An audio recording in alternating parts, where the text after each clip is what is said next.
મિત્રો, વાર્તા સાંભળો, મજા આવશે. રાજકોટ શહેરના એક શાંત વિસ્તારમાં વિયાન નામનો યુવાન રહેતો હતો. તે એકલો રહેતો હતો. તે શાંત સ્વભાવનો અને હંમેશા પોતાની જ દુનિયામાં ખોવાયેલો રહેતો હતો. તેના ઘરના છત પર એક નાનું રૂમ હતું, જ્યાં તે સાંજે જઈને બેઠો રહેતો અને જૂના દિવસોને યાદ કરતો હતો.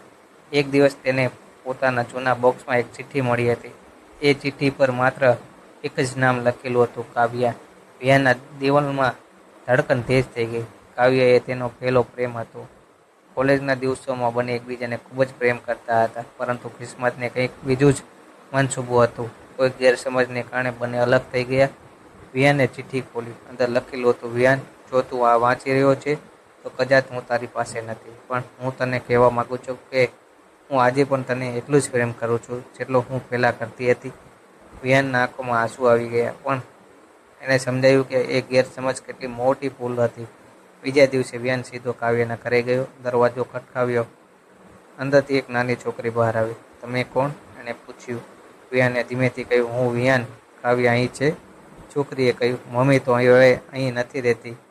વિયાનનું દિલ તૂટી ગયું, પણ છોકરીએ આગળ કહ્યું, પણ મમ્મી હંમેશા તમારું જ નામ લેતી. એ કહેતી કે એક દિવસ વિયાન જરૂર આવશે. વિયાન આશ્ચર્યમાં પડી ગયો. છોકરી અંદર જઈને એક ડાયરી લાવી હતી. તેમાં છેલ્લી પેજ પર લખેલું હતું, વિયાન, હું તને મળવા માંગતી હતી, પણ સમય મારી સાથે ન રહ્યો.